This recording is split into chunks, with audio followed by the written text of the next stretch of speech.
Investigative journalist Corey Lynn recently asked the question, are Bill and Hillary Clinton involved with child trafficking?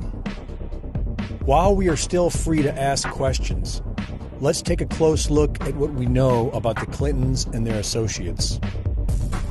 In 1971, young Hillary Rodham worked at a law firm where she worked on child custody cases. In 1973, she did her postgraduate study at Yale on children and medicine.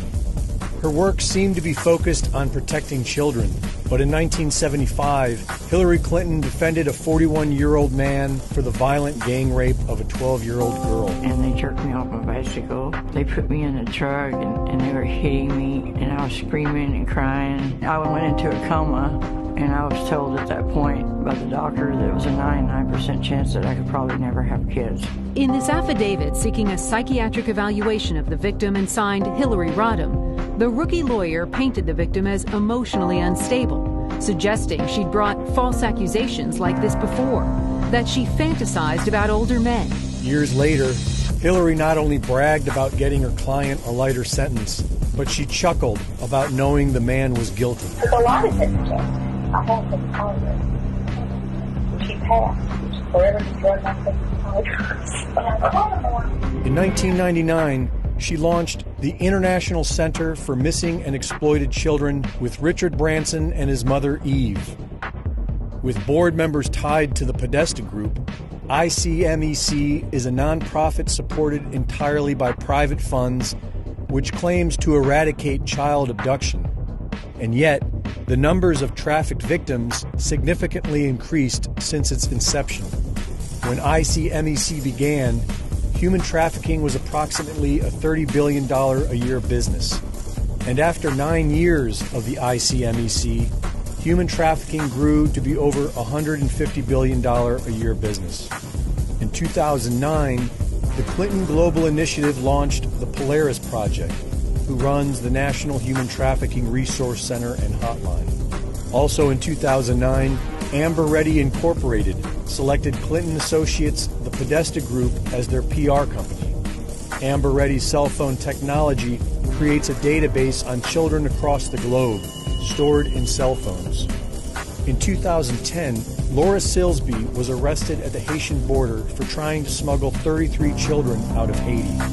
Her lawyer, Jorge Torres, was a fugitive and later convicted of trafficking children from Central America and Haiti into the United States. For unknown reasons, Bill Clinton got involved, and Laura Silsby's charges were reduced to arranging irregular travel. Silsby then returned to the U.S. and became the vice president of marketing for AlertSense, who works with the Amber Alert system.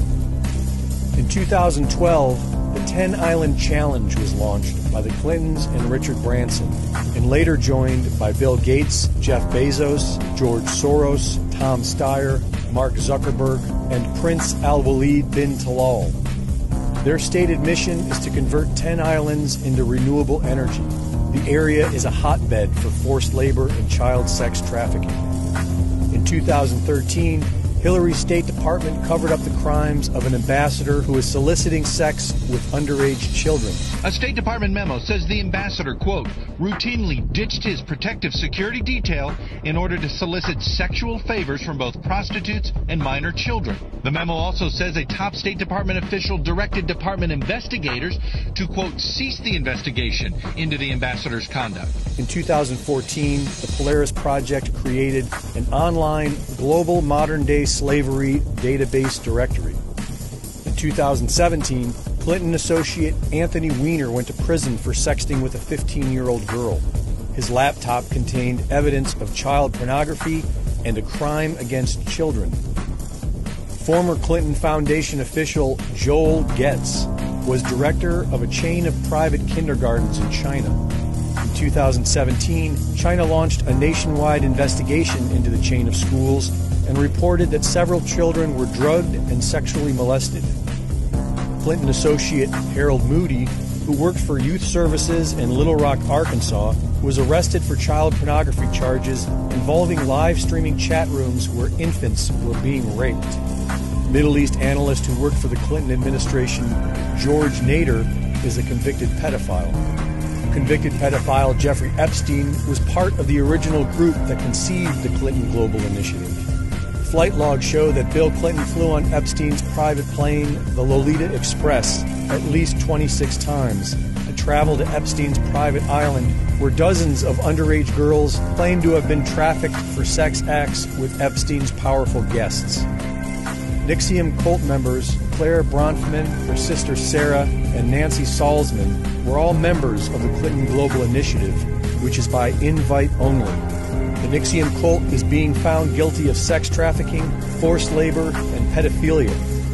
The NXIVM cult was found illegally providing cash to Hillary's 2008 presidential campaign. When looking at all this information, it is only natural to ask the question, are Bill and Hillary Clinton involved with child trafficking? In looking at the various options at the end of her article, Corey writes, they created bills, instilled laws, built relationships, worldwide databases, countless initiatives, partnerships, and global hotlines, all with direct access to and knowledge of children and their whereabouts. And with their connections to several powerful convicted sex traffickers throughout their career, this all looks very sinister. We know there are several ongoing investigations into the Clinton Foundation, its proxies, and their business associates. And hopefully, the truth will be uncovered and justice will be served.